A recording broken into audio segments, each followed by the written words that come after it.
Welcome back to A People's Guide to Publishing. I'm Joe Beal, the founder and CEO of Microcosm Publishing and Distribution. I'm also the author of A People's Guide to Publishing, which distills what I've learned from selling millions of books over the past 25 years. I'm Ellie Blue. I'm the editorial and marketing director here at Microcosm. We are an independent mid-list publisher based in Portland, Oregon. We have 14 employees, over 650 titles in print with 20 to 40 new books per year, and we distribute thousands of titles from other publishers.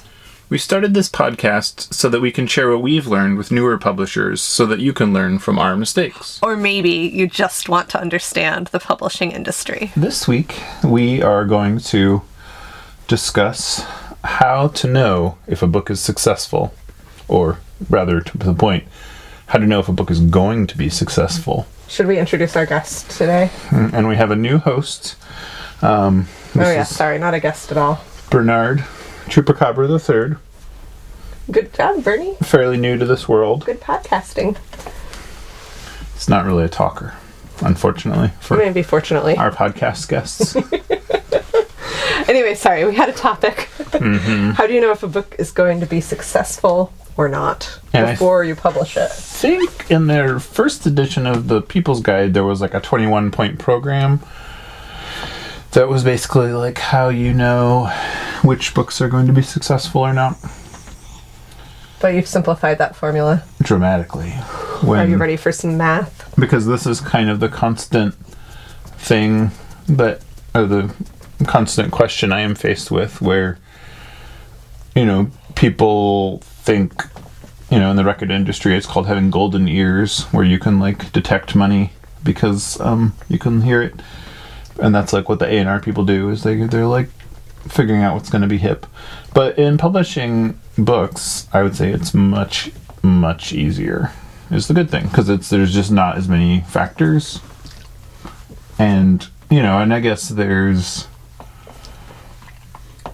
you could set yourself up for a shorter term window or not, but in general, the rules still apply whether you're dealing in current events trends or not. It's just you'll see a longer tail on something that is evergreen.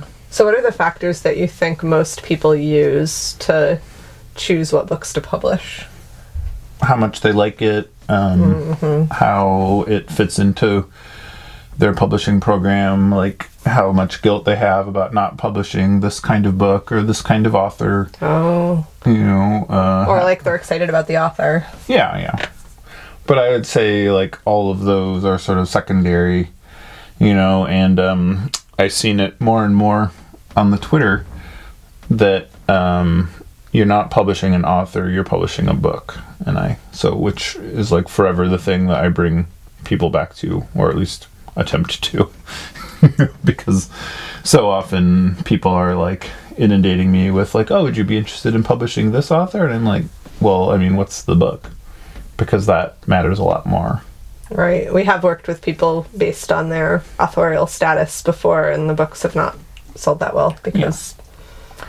Because if someone is selling on their authorial status... I guess if Danielle Steele came to us with a book, that would probably sell pretty well. Well, but it's the same thing. There would be a reason if she had a solid property, she would have better opportunities and avenues than us. What if she wanted to pivot to writing small how-to books about specific topics like home burial? I feel come on, Danielle, bring it to us. Then as you'll see in the formula, it would collapse, because then your authorial status is no longer of value. All right, I think it is time to bust out the formula. And the formula is... Dun, dun, dun. Get out your pens and papers and...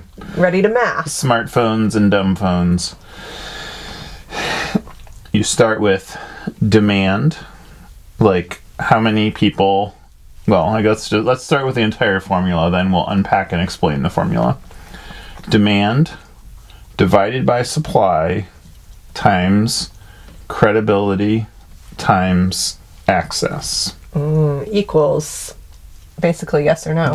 It equals how many you're going to sell. Oh, got it. That. It is truly that magical.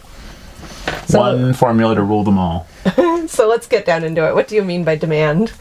Demand is how many people are reading a book or subject or category, so like there's more people reading self-help books voraciously, just like, there's more people, but whereas there's like fewer people reading books about photography ferociously, And then, so there are like a lot of people reading fiction and memoirs, but we don't publish fiction and memoirs for the most part, which brings us to supply. I see you are getting ahead of ourselves. Oh, sorry. Are we still on demand? So this is why you divide by supply. So what happens every year or so, we get pitched another book about how to make kombucha or how to make smoothies or, things like that. And if you research books about making kombucha or books about making smoothies, you will find that not only are there literally thousands of them in print, you can find them at every price point. You can find the like $40 book that's like a hardcover oversized coffee table book about making kombucha, and you can find the 99 cents ebook about how to make kombucha, and literally everywhere in between. So, when there's that many,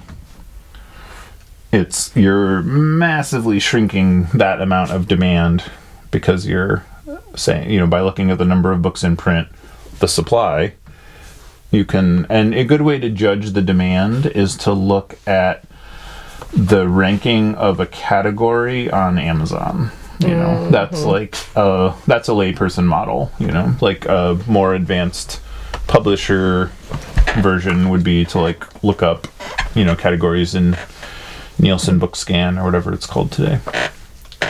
So, and, which like basically tells you like it tells you generally materially how many books or how many copies a book has sold in the trade. So your ideal scenario for this part of the formula is to find a book that there's high demand for, but not a lot of other books out there on that. I mean, that would be an ideal book to publish, yes, because there's a lot of people that want it, and there's not a lot of people offering it.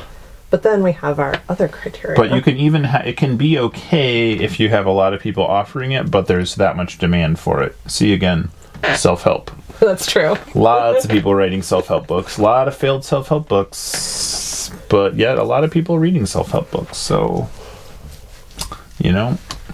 So, and then you multiply this times credibility, which is some things like authorial platform. This is things like how well you, the publisher, are known for publishing in this subject. And it's like, if you're new to it, that can be okay. That's not like times 0 equals 0. That's more along the lines of like, okay, like you're not getting a real ramping boost because you just don't have a lot of credibility yet, So it's like if every book you've ever published is, a romance novel and your 18th book is like a spaghetti western, you don't really have a lot of credibility as a spaghetti western publisher.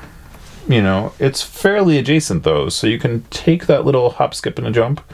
But if you started publishing like books about like the biological habitat of the possum, oh yeah, people are going to be like, what do you possibly know about that? Like, you aren't even a believable source. You don't, but the reason that credibility matters more than anything is it basically means you have none of the relationships necessary to launch something into a successful stratosphere.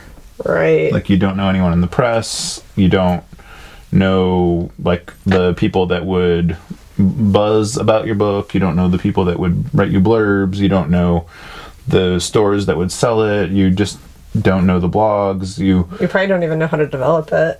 Yeah, exactly. And you're always getting ahead of me here. There you go. So basically, you don't know the kind of language to use or avoid to make that book successful. Right. Because you don't know what they look. You're just at an extreme disadvantage of like how to develop it, what to design the cover like, what words to put in the subtitle or not. How to make it like sort of blend in on the shelf. So, and then what's the final criteria that you multiply by? Access. So access is, a really good way to think about access is to swap it out for the word distribution. Right. But distribution is not everything, and that's kind of why it comes last. So your credibility matters more, because if your book is in every bookstore in the world, they're just all going to be returned if you don't have the book developed correctly, or you don't have proper respectability in that category. Like, you're going to fail. So distribution, though, it doesn't have to be bookstores. It could be, like one of the example, which is based on a real person and a real book and a real example in the first edition of People's Guide, is the person that writes the repair manual for espresso makers. Oh, yeah. And so obviously that book very well could be for sale in bookstores. It could sell very well in bookstores, but access in this case matters much more to people that own commercial espresso machines. It's like not a mass market book. And similarly, you have things like academic works, books that really sell best to libraries. It really comes down to, like, are you going to be competing against a much, much bigger fish for that space, for those opportunities, Right. And if you are, you really have to be a shelf buster that makes every other book obsolete if you're going to be successful. And so that is, in short, how you know how many copies of your book you're going to sell. Can we go through that formula for our bestseller and Fuck Your Brain? Like, because how did you know that this was going to be a best-selling book? Excellent question, Eleanor.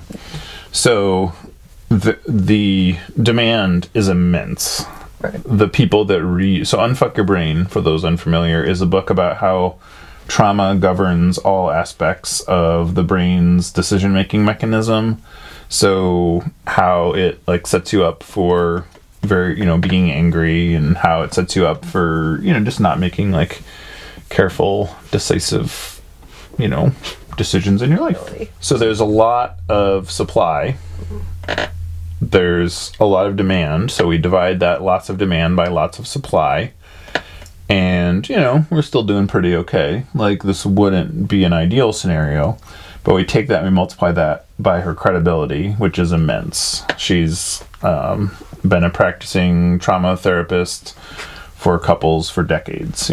She's well respected in her field. She's getting, new accreditations all the time. Every time I talk to her, she has more letters after her name. The letters after her name are longer, in fact, than her name. Which, she has a PhD. It doesn't hurt in this case. And that's the real thing here, is her credibility. People that read self-help books about the brain and about, brain science is really what she's offering that the other books aren't. She's really distilling some very complicated ideas from very inaccessible books and making them into very simple language. Yeah, that's true. Like, a lot of the most readable books out there are by people without credentials, who have a lot of lived experience, but aren't professionals in the field. And, for one reason or another, real or imagined, a lot of people will not read books on this shelf that do not come from a person.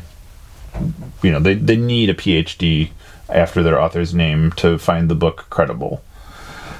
So that was kind of an essential bit here for her success. And, and she has access, to her. Obviously, she knows people know who she is. And, we hadn't had a lot of success with books like this in the past, but that didn't really matter because this was such a strong case, And, you can't really plan for things like this, but it was also incredibly well timed. That was just our utter dumb luck, that the world was about to discover the horrors of Donald Trump and have some feelings and trauma related to that. So there she was, ready to offer solutions, Mm-hmm.